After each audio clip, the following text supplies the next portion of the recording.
by the sound of violence. Dana decided to crush her, and what did the media do? They just let it happen. Because, oh my God, he's going after her. It's not me. I still want my credentials so I can go to the shows. Your job is to be a reporter. Start reporting what's actually happening. You should never have stood by and let those people get slammed the way they did and just let it happen. You should be ashamed. And now they have an MMA JA, the Journalists Association. I'm not part of it, but I haven't seen them do a whole lot. But just frankly speaking, and there's merit to it. I mean, yes. But in that situation, like for example, Bloody Elbow runs. They're part of Vox. They're part of the Vox network. They don't get credentials for events. So why? I mean, that's a big question. I think, and if you're the MMAJA and you see this website that's doing good work, at least in, I'm sure, the eyes of many, why haven't you, if you formed this association 2-3 years ago now, why has nothing been done?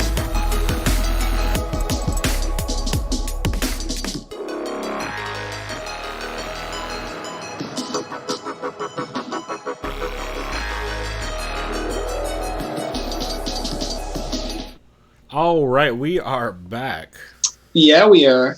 We are going to very briefly recap this couple cards that happened this weekend because it is already getting late, and Chris and I are both losing steam. So we're going to jump right into it. First off, Chris, did you see this Bellator 231 card on Friday?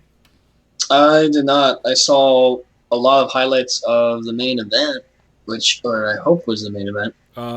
You might be thinking of the next one. So the card on Friday was the one that was headlined by Frank Mir and Roy Nelson. Did not see that one. So it was a pretty good card overall. I actually enjoyed it quite a bit. So the card, I'm only going to cover the main card because that's all I caught, because Bellator prelims are all over the place. But Jake Hager took on Anthony Garrett, and it ends in a no contest in the first round. It ends it's like peak Bellator, right? The way it ended? Yep, no contest via knees to the groin. Yeah. Yep, that's Bellator. Yeah, so he is 100% coming for Czech Congo's title of just the sketchiest, dirtiest shit happening in all of his fights. Because didn't he hold on to a choke not that long ago as well? I believe so. Yep. Or maybe it was a Kimura. One or the other. Either way. Fucking he might. Not a it's great like look. At that point, if he wanted to go full heel, and obviously he's probably going to do that because it is wrestling acting, but he might as well just said like the dumbest shit possible, like, "Oh, I have like a metal right knee, and he had a magnet in his cup, and it just happened. Boom, just some dumb shit that that makes absolutely zero fucking sense." You know what I mean? I think he went one even further than that, since he says it didn't hit the knee, it hit his stomach, or it didn't hit his dick, it hit his stomach, even though you can see it going square to the groin. Oh, I saw it. Yeah. Right in the ball sack. It's not a great look. Also, Bellator was pretty proud of themselves for booking a porn star in the early prelims of this card. Wait, what? Yeah, there was a porn star on the first fight of the night. Wait, I gotta see this. This is fucking hilarious to me. So her name is Rebecca Brigman, and Rebecca Brigman proved on that oh my god. It's now twice. Rebecca Brigman did not look great. She showed that her striking defense is as good in movies as it is in fighting, which is just her hands down taking a lot of shots to the face. So that didn't go great for her. Yeah, there's a couple levels to that joke depending on how much research you do on Rebecca Brigman. Anyway, moving on. Beck Rawlings took on Ilara Joanne, who this was Beck Rawlings' first her debut in Bellator and her return to MMA after a run in bare knuckle fighting, and she looked good in the first round. She definitely was the cleaner striker of the two, but Ilara worked a lot on just making it ugly, turning it into a dog fight. Was able to get her down, and in a scramble caught a knee bar, which it was at a weird angle. I couldn't quite tell on the replays. It didn't look like it was at a really dangerous angle, but it was one of those things where it was in a scramble, so it's kind of hard to tell. But yeah, Beck gets caught, so it'll be interesting to see how they book her next. And Lara Joanne, definitely someone to keep an eye on. Ed For Ruth, sure, yeah. Anyone could do Yeah. that to Rollins. Yeah, I mean, Rawlings was never the highest level grappler at all. But Yeah. No, still, yeah. I mean, it was in a scramble, and she hung with Beck on the feet enough to survive to the second round to get the knee bar. So, someone to keep an eye on. Ed Ruth got the win over Jason Jackson in a crazy fucking fight. Came to a split decision. That shit was just wild as hell. So Jackson rocked Ruth twice in the first round, once with the head kick and once with the flurry. And Ruth took the second with mostly just distance pressure kickboxing, just marching forward through fucking everything. And Ruth got rocked and dropped again in the second, but then he just immediately got up and kept marching Jackson down. And then Ruth in the third gets the takedown about halfway in and just able to ride out the round on top and do some damage. But crazy fucking fight. Ed Ruth got buzzed bad a couple times, but he was able to survive it, and his fucking forward pressure is ridiculous. So, yeah, it's definitely something to keep an eye on, and Jason Jackson is no joke. That dude is hella fucking explosive, so definitely someone to keep an eye on. Nice, man. Yeah, and good on Ed Ruth. Because barring, anyone that has like just some sort of great comeback, obviously this shows a lot of heart, tenacity, grit, whatever kind of scrappiness, sort of kind of fucking way you want to describe that, adjective, adverb, or as the one great now retired samurai Luke Rockhold said, you can conceive it, you can believe it, and then you can achieve it. And that's what Ed Ruth did. Shut the fuck up. Womp, Yeah, womp, exactly. Womp, So. womp. Yep. Yeah. No, 100%. And Ed Ruth, that dude is going places. But man, that fight was wild as shit. So excited to see what's next for him for sure. And I'm excited to see him keep taking on tougher competition, because this is the part of his career where I think it's going to start ramping up, and I'm excited about it. Phil Davis got the win over Carl Albrechtsen via TKO and elbows, TKO punches and elbows from back mount. Absolutely just smashed dude once he got him down. Was doing well on the feet too, and then just clubbed him, got him down, and just beat the hell out of him. Got the cross wrist control and was able to just pound him out. Yeah, nice. Good on Phil Davis. Good to see him. Is this a win streak he's on? I can't recall. Like, it's kind of hard to track who he fights when he fights, because I know the division's kind of dropped his last fight, if I remember right. okay. Oh no, you're right. He had the win over Liam McGeary, and then before that, he had that the split decision loss to Vadim Nemkov. Oh yeah, that's right. He fucked up. Oh, that's right. He fucked up Liam McGeary's whole jaw. Oh, he like cracked it, right? Yeah, it was brutal. Speaking of jaw problems, shit. Frank Mir gets a unanimous decision win over Roy Nelson. Holy shit, Frank Mir looked great in this fight. Super solid cardio. He fought like at pace, not without a problem really, for 3 full rounds. Hard inside leg kicks that was just chewing Roy up, and basically the inside leg kick completely shut down the giant right hand of Roy, and Mir was just able to read it every single time and get out of the way. Super impressive win by Frank Mir. Nice. Yeah, so it was a fun card. I'm not overall. really a fan of Roy Nelson, so nice. Yeah, Roy Nelson. Yeah, Roy Nelson's a special brand of dude for sure.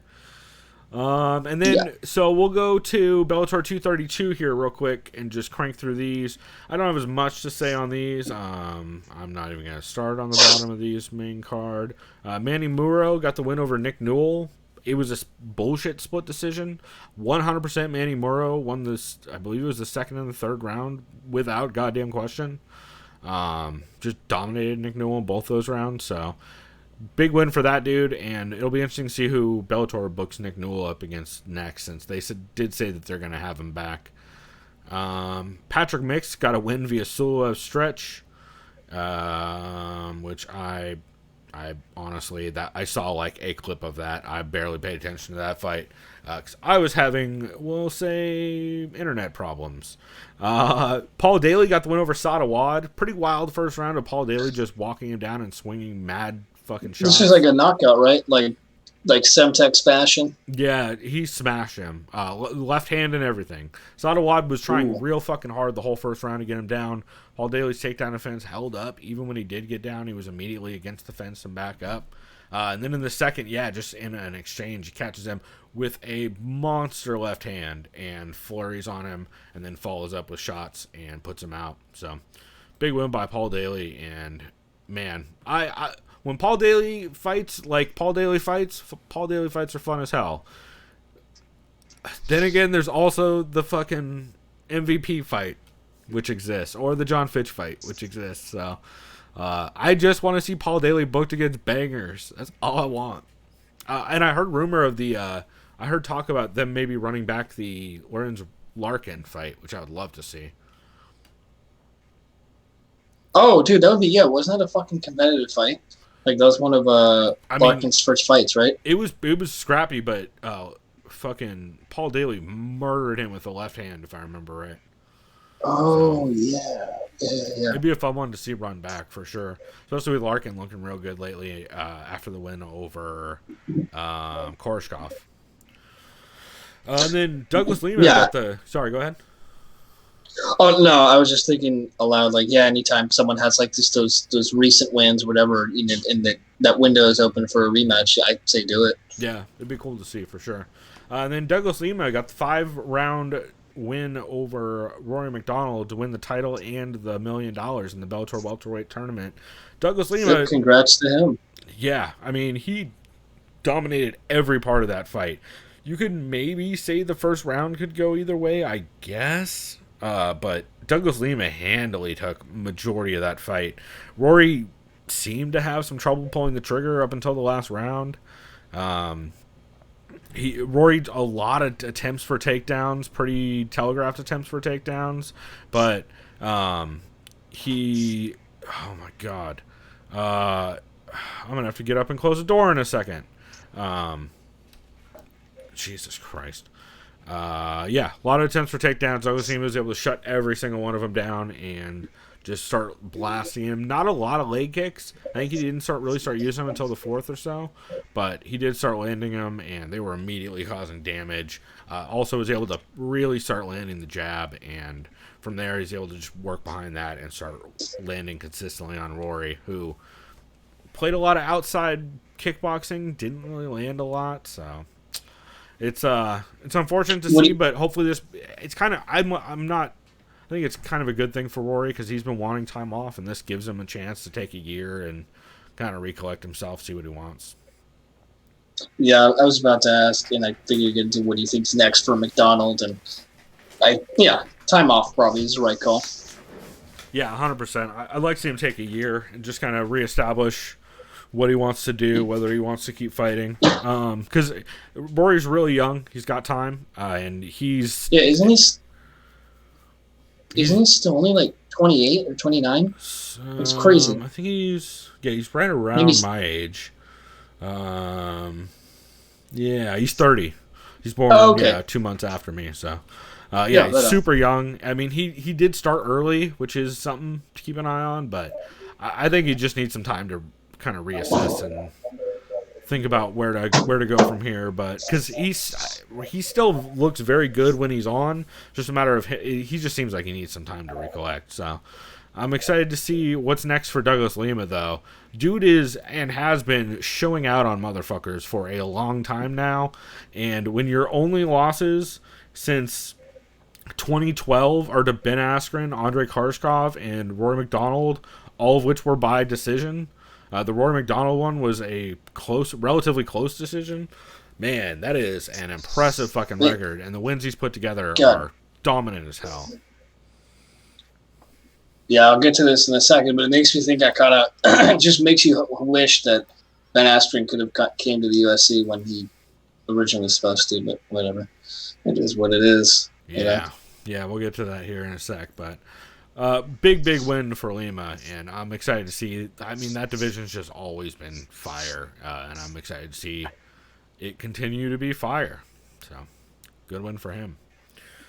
Cool, man. Well, we will go ahead and jump over to this UFC Singapore card. How much of this did you end up watching? I watched the main. Watched 1, 2, 3. I watched 4 fights. To be fair, a lot of these kind of went the way a lot of people thought they were going to coming in. I believe, let's see, how many fights are on this? 1, 2, 3, 4, 5, 6, 7, 8, 9, Like 11? 10, 11. So I went 9-2, and you went 7-4. So not bad, but yeah, Okay, a lot of I'll these take it. were. Yeah. A lot of these kind of went the way we expected. Nice. So you want to start off the bottom? Jeff Hughes lost a decision, which I'm pretty happy about, considering. Yay! I didn't watch this, but it makes me happy. Yeah. Cool. I mean, it went kind of how you thought it would go, in that it was going to be a slow-paced heavyweight fight in which both Jeff Hughes kind of just didn't do much. So I don't know. It's heavyweight. Loma Lookboonmee looked really solid against Alexandra Albu, absolutely piecing her up and giving her fucking fits. I saw some crazy picture, dude, where she had. It looked like some sort of just like, I don't know if it was like some sort of snap. It wasn't a question mark kick, some sort of like snapping head kick. But dude, her like it almost looked like her knee was contorted by the way she twisted her kick. It was fucking bugging me seeing it. Like I was like, dude, did she like break her foot against the chick's neck? Yeah, I have to find a photo, but it looked. Let's just say she's flexible. Clearly, she's a Thai fighter. Yeah, so that's probably. I probably just was like, it probably was just all one motion really fast. But I saw like her foot was like this when it usually should be like that. I don't know. Right. Yeah, it was pretty wild, and it was fun. It's fun matchmaking because Alexander Albu was always just going to try and walk her down, and Loma Lookboonmee, who's a strong counter fighter, just pot-shotted the fuck out of her every time she came into range. Really good use of the kicks. Really good job at... She came so close to killing her with an overhand right so many times. She would just barely go... She would reach a little bit too far since Alexander Albu kept closing the distance. But, man, Alexander Albu was desperate. She just grabbed... ripped her shirt. She ripped her rash guard so bad that Lookboonmee had to take off the rash guard between rounds, and she just kept hanging on to all her shirt, her shorts, sports bra, just hanging on to everything. It was ridiculous. So kind of surprised she didn't get a point taken, but it was right on the edge. It probably should have happened, but either way, super impressive win for Loma, and I'm excited to see her going forward in that division. Because she's a little small for that division, but her clinch is nasty, which will probably help out a bit. Sergey Pavlovich got the win. I saw this. Yeah, via punches over Maurice Green. This is a rhetorical question. I was going to say, how the hell is Maurice Green ranked? But no disrespect to the man. But I mean, it's heavyweight, so you get two good wins together and you're... But goddamn, does Sergey Pavlovich look scary. Yeah, super fucking scary. And just super dominant win, so good on him. Speaking of scary dudes, there was a couple of them in a row. Mozart Evloev looked real goddamn good coming up in weight to fight Enrique Barzola.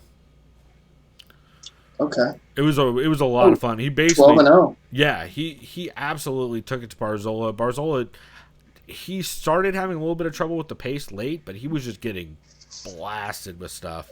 And Evloev didn't end up leaning on the grappling as much as I thought he was going to, but he just blended it so well, and he was just able to consistently catch Barzola, and Barzola wasn't really able to get much going. He was just always out of range. Fiziev got the win over Alex White in a fight that I think most people had going that way. Randa Marcos got Randa Marcos form. Yeah, Okay. She got the split decision win over Ashley Yoder. There were some fun scrambles in that fight for sure, but Randa Marcos, I think of the combination of the size and just Ashley Yoder being so long and engaging in grappling exchanges with Randa Marcos. Randa is pretty good at getting on top, and I feel like that definitely got her a bit of the advantage in that fight. Muslim By the way, Saliakov this next fight Staropoli. Did you see was this great. thing? Yeah, real fucking good. I don't know what Staropoli's chin's made of, but that one spinning heel kick they took flush to the jaw, and he just shook it off. He ate so many clean shots. Yeah, it reminded me when Habib ate that Barboza spinning fucking wheel kick. to the fucking chin too, like, and just like, nope. For sure. Yeah. So props to Starpole. He looked really good in some moments, but yeah, I felt like Salikov kind of just landed too many significant strikes. Yeah, definitely. And he just kept catching everything so clean. Man, Salikov, especially when he would get him back against the fence, dude is just a lot of fun to watch. I wish he would have gone to the body a little bit more, with the hand specifically. But man, just a beast from range. Speaking of dudes who are beasts from range, good God, Cyril Gahn. This dude's gonna be a problem. Yeah, he's just so goddamn big. Yeah. And so technical. Yeah. Yeah, I'm just impressed with his submission stuff that he's already showcasing, especially at heavyweight, and just being able to use his physical strength and just power alone. Just basically like, hey, give me your heel. You're not getting away from me. It's like, okay. So yeah, good. Shouts out to him, man. That guy's going to be a big problem. Definitely a contender at some point in the future. For sure. And this fight was definitely set up for him to get the win. But him getting the heel hook at the end of the third, which it just kind of putting the cap on it. Just a completely dominant performance from start to finish. I did not see these next two fights, so I'll let you kind of break down what happened. So, Beneil Dariush and Frank Camacho was wild as shit for the little bit that it lasted. Beneil Dariush was catching him clean with some shots early. It looked like he was going to turn into a little bit of a brawl, which is what what Beneil was saying he wanted to avoid going into the weekend. However,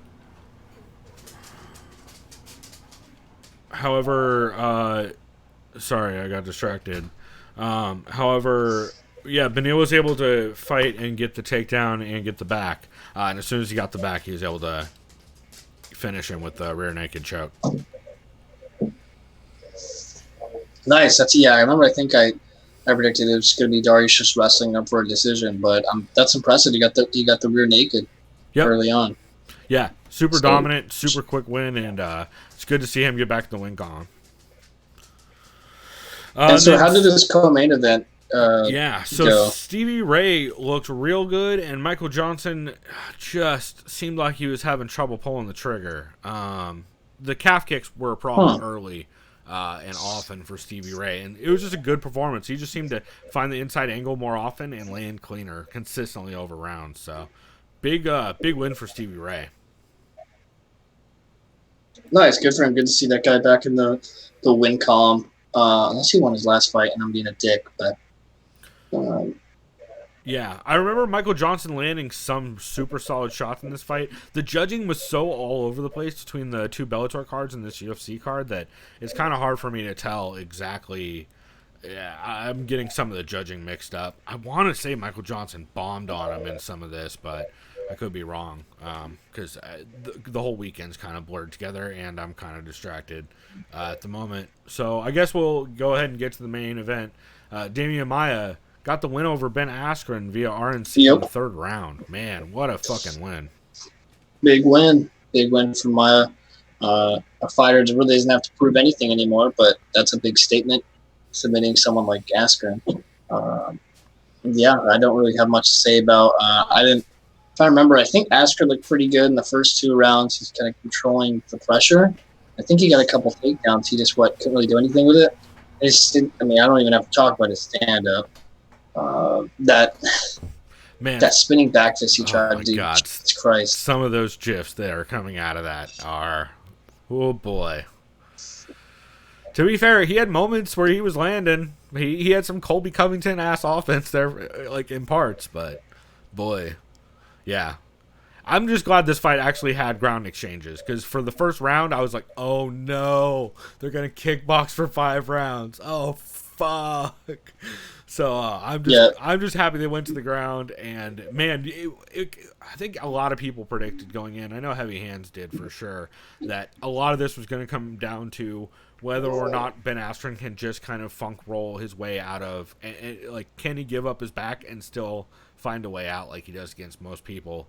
And the answer was absolutely not against Damien Maia. So, man, big win for Maia. It puts both guys in a weird place. I'm recording right now. Almost done. It puts both guys in a weird place. I don't know. I think if you're Askren, you just go back in camp, keep working on your hands, which are clearly already looking better, and working with guys like Duke Rufus. I'm sure it's just gonna get better. And Damien Maia, I mean, I don't know. This whole division, this is like a weird section of that division where I don't have him in. Didn't Maia call out like Diego Sanchez because he's never been submitted, and I want to be the guy to submit him? Am I tripping? Yeah, you know what? Sure, let that fight happen. There's not going to be a lot of head trauma either way. There'll be a lot of fun grappling exchanges because Diego Sanchez is going to take him down. That sounds like a fun fight. What's he gonna say? Like Diego's be like, "I'm a Jedi," and fucking Damien Maia's like Kylo Ren or some shit. I don't fucking know. Or, I don't know, some Sith bullshit. I don't. Yeah, something like that. Cool, man. He's the Emperor of Gravity. Oh, jeez. Oh, well, on that note, I don't know. We'll go ahead and wrap this one here, but we will be back this week. I believe we're shooting for Friday, probably, right? Because I have Friday off.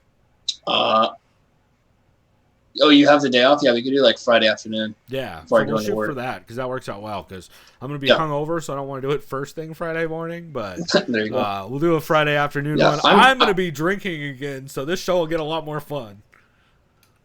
At least for me. I'll be working Halloween night, so I'm going to make sure I'm not hungover on Friday because I want a productive day. There you go. So. Cool, man. Well, we will go ahead and wrap this here. But as always, you guys can find us on Twitter, TSOVPod. You can hit us up and let us know what MMA podcasts we should be checking out. Let us know if there's anything we're sleeping on. Also, like we said at the top of the show, if you go to thesoundofviolence.com, in the show notes, or on the website and in the show notes, we have links for all of the podcasts that we talk about. And, we will be back next week. Hopefully a little less chaotic over here. Although, Jesus Christ. See what happens when people get drunk during Sober October. Shit gets off the rails. So we will be back next, I guess actually on Friday. So in a couple days, I'm probably going to get this chopped up and posted Monday night. So look forward to that. And until next time, everybody, go do something decadent. We out. Hey.